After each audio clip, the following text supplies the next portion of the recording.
بے شک ایمان والے کامیاب ہو گئے جو نماز میں عجز و نیاز کرتے ہیں اور جو بیہودہ باتوں سے منہ موڑے رہتے ہیں اور جو زکوٰۃ ادا کرتے ہیں اور جو اپنی شرمگاہوں کی حفاظت کرتے ہیں مگر اپنی بیویوں سے یا کنیزوں سے جو ان کی ملک ہوتی ہیں کہ ان سے تعلق قائم کرنے میں انہیں ملامت نہیں، اور جو ان کے سوا اوروں کے طالب ہوں وہ اللہ کی مقرر کی ہوئی حد سے نکل جانے والے ہیں،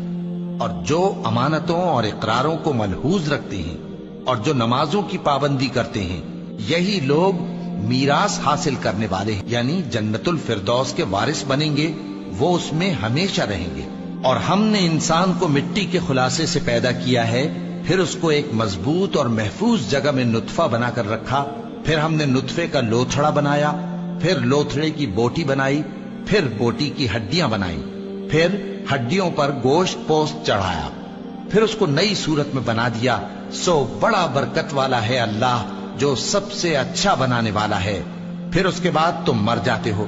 پھر قیامت کے روز اٹھا کھڑے کیے جاؤ گے، اور ہم نے تمہارے اوپر کی جانب 7 آسمان پیدا کیے،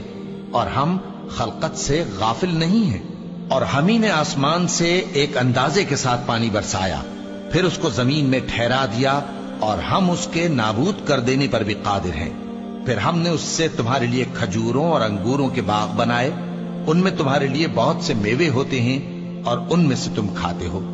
اور وہ درخت بھی ہم ہی نے پیدا کیا جو طور سینا کے دامن میں ہوتا ہے، یعنی زیتون کا درخت کہ کھانے کے لیے روغن اور سالن لیے ہوئے اگتا ہے، اور تمہارے لیے چوپایوں میں بھی عبرت ہے کہ جو ان کے پیٹوں میں ہے اس سے ہم تمہیں دودھ پلاتے ہیں، اور تمہارے لیے ان میں اور بھی بہت سے فائدے ہیں، اور بعض کو تم کھاتے بھی ہو،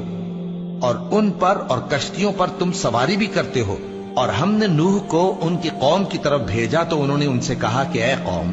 اللہ ہی کی عبادت کرو، اس کے سوا تمہارا کوئی معبود نہیں، تو کیا تم ڈرتے نہیں؟ اس پر ان کی قوم کے سردار جو کافر تھے کہنے لگے کہ یہ تو تم ہی جیسا آدمی ہے، تم پر بڑائی حاصل کرنی چاہتا ہے، اور اگر اللہ چاہتا تو فرشتے اتار دیتا۔ ہم نے اپنے اگلے باپ دادا میں تو یہ بات کبھی سنی نہیں، اس آدمی کو تو دیوانگی کا عارضہ ہے، تو اس کے بارے میں کچھ مدت انتظار کرو۔ نوح نے کہا کہ پروردگار، انہوں نے مجھے جھٹلایا ہے، تو میری مدد کر۔ پس ہم نے ان کی طرف وحی بھیجی کہ ہمارے سامنے اور ہمارے حکم سے ایک کشتی بناؤ۔ پھر جب ہمارا حکم آ پہنچے اور تنور پانی سے بھر کر جوش مارنے لگے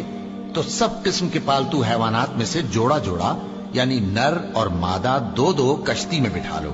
اور اپنے گھر والوں کو بھی سوائے ان کے جن کے نسبت ان میں سے ہلاک ہونے کا حکم پہلے صادر ہو چکا ہے۔ اور ظالموں کے بارے میں مجھ سے کچھ نہ کہنا، وہ ضرور ڈبو دیے جائیں گے۔ بس جب تم اور تمہارے ساتھی کشتی میں بیٹھ جاؤ تو اللہ کا شکر کرنا اور کہنا کہ سب تعریف اللہ ہی کے لیے ہے جس نے ہم کو ظالم لوگوں سے نجات بخشی۔ اور یہ بھی دعا کرنا کہ اے پروردگار، ہم کو مبارک جگہ اتاریو، اور تو سب سے بہتر اتارنے والا ہے۔